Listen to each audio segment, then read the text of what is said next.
पहले भूमिहीन बन सरकार से ली जमीन, अब उसको बेचकर फिर कर रहे अवैध अतिक्रमण। प्राधिकरण की भी पौबाहर मौन रहकर बिना परमिशन के बनने दे रहा। उधर प्रशासन जोशीमठ में उलझा, इधर अवैध अतिक्रमणकार मौज में। जब से जोशीमठ भूत स्ताव की स्थिति की गंभीरता के चलते प्रशासन का पूरा अमला जोशीमठ में उलझा हुआ है। इधर जिला मुख्यालय पर अवैध अतिक्रमणकारियों की मौज बनी हुई है। कहीं देर न हो, इसके लिए तेजी के साथ कार्य चल रहा है। भवनों निर्माण के लिए सीधे पिल्लर खड़े कर छत डाल दिया जा रहा है ताकि प्रशासन तोड़ न सके। यही नहीं, मुख्यालय पर यह गौरव धंधा भी तेजी से चल रहा है। पहले भूमिहीन होने के नाम पर सरकार से जमीन का पट्टा लिया और अब उसे स्टाम्प पेपर बनाकर किसी दूसरे को बेचने की चर्चा बड़े जोरों पर चल रही है। हालांकि इस बात की राजस्व विभाग को पूरी खबर है। कई बार समाचार पत्रों में खबरें प्रकाशित हो चुकी हैं, लेकिन राजस्व विभाग भी न जाने क्यों मूक दर्शक बना है।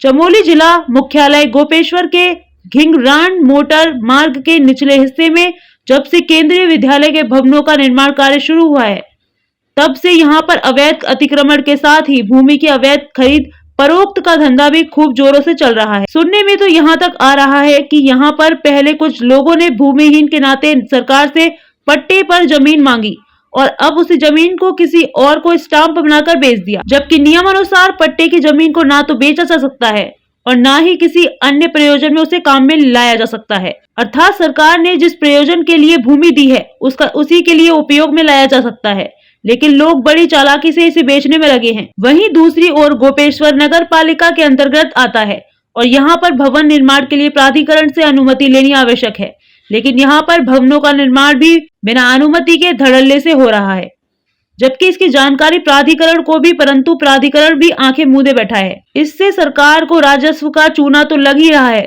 साथ ही अवैध अतिक्रमणकारियों के हौसले भी बुलंद होते जा रहे हैं। निदेशक के कार्यालय के निचले भाग में बने रुद्रा वन में भी अतिक्रमण जारी है, लेकिन मजाल है कि निदेशक कार्यालय के कर्मचारी इस अतिक्रमण को रोकने का कार्य कर रहे हों, बल्कि उल्टा विभाग के कर्मचारियों की इतनी मेहरबानी है कि अतिक्रमणकारियों को पूरी सहूलियत दी जा रही है। निदेशक के आवास से आने जाने की सुविधा के साथ भवन निर्माण की सामग्री भी इसी रास्ते से भेजी जा रही है।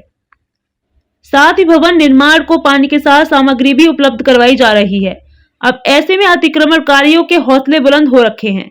जिस प्रकार से अवैध अतिक्रमण कर भवनों का निर्माण के लिए जमीन की खुदाई हो रही है, उससे वह दिन भी दूर न होगा जब यहाँ के लोगों को भी जोशीमठ की भांति भूंदसाओं की समस्या से जूझना पड़ सकता है। वैसे भी गोपेश्वर के निचले भाग पटियालदार के पास जिस प्रकार से भूंदसाओं के चलते कई मकानों में दरारें आ गई हैं, वही हाल इस तरह के अनियंत्रित कटाव से दूसरे क्षेत्र में भी ना हो और यहाँ के वाशिदों को भी मानव जनित त्रासदी का शिकार न होना पड़े।